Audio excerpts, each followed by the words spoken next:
All right, we start here this hour. Police are maintaining their presence in the Tembisa area this morning. It follows deadly protests yesterday which claimed 4 lives. Frustrated residents took to the streets to voice their anger over the cost of electricity as well as rates. They also accused Mayor Tanya Campbell of ignoring their concerns. Our reporter Pule Letshwiti-Jones joins us live with the latest. Good morning, Pule. We were saying that calm has in fact been restored. Is this the case? While calm has been restored, we've actually seen horrific scenes of shops being looted. The latest now we're seeing here is is the municipal offices here in of course, Tembisa, which are also being currently looted, where we saw some of the residents actually breaking inside and stealing things. I think things have actually now spiraled out of control.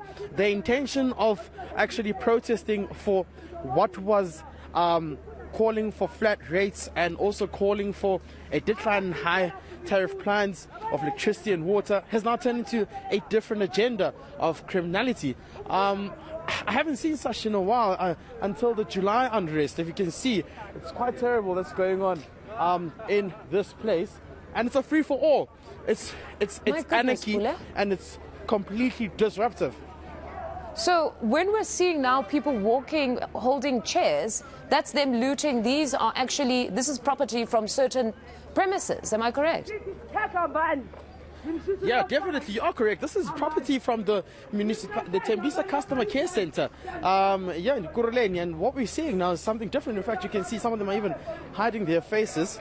Earlier on, we were in another area where we were actually told to actually step away, or we would actually get into trouble. The residents would actually attack us because they don't want to incriminate themselves on air. So this is quite terrible. But what we understand is that the mayor has maintained that she'll have a meeting with the residents on Friday. This meeting was supposed to be had last week Friday already, but it couldn't happen because we were told that she was sick, and only a delegation of MMCs actually came through and addressed her. So that was the only thing that happened then. What we understand right now is that residents have vowed to continue protesting until the mayor comes and addresses them. So this is actually what happened yesterday, where the customer care center was brought into flames by some of the residents here, angry residents here.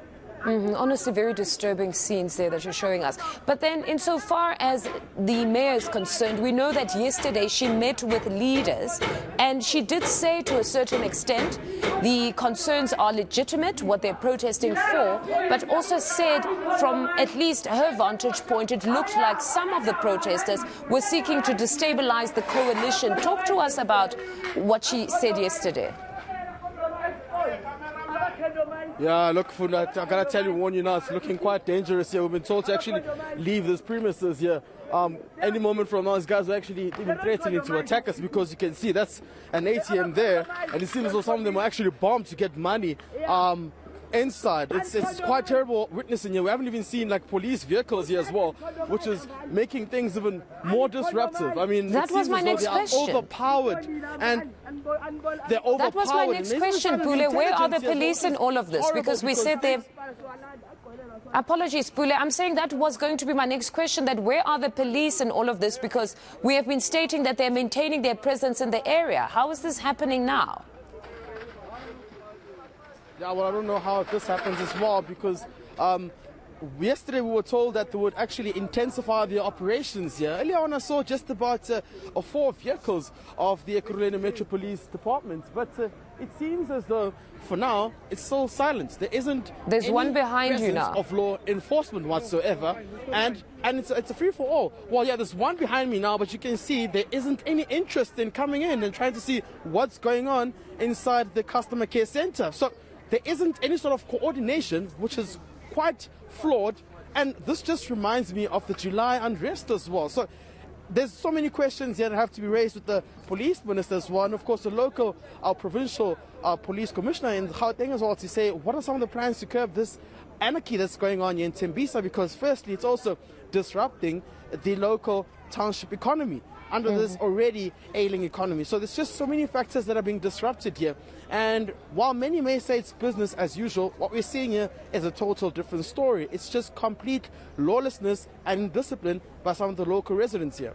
Pule, we'll cut it short then, this just to allow you to get to a place of safety. Thank you very much for that update. That's reporter Pule Letshwiti-Jones out in Tembisa this morning. Clearly, calm has not been restored, as you saw.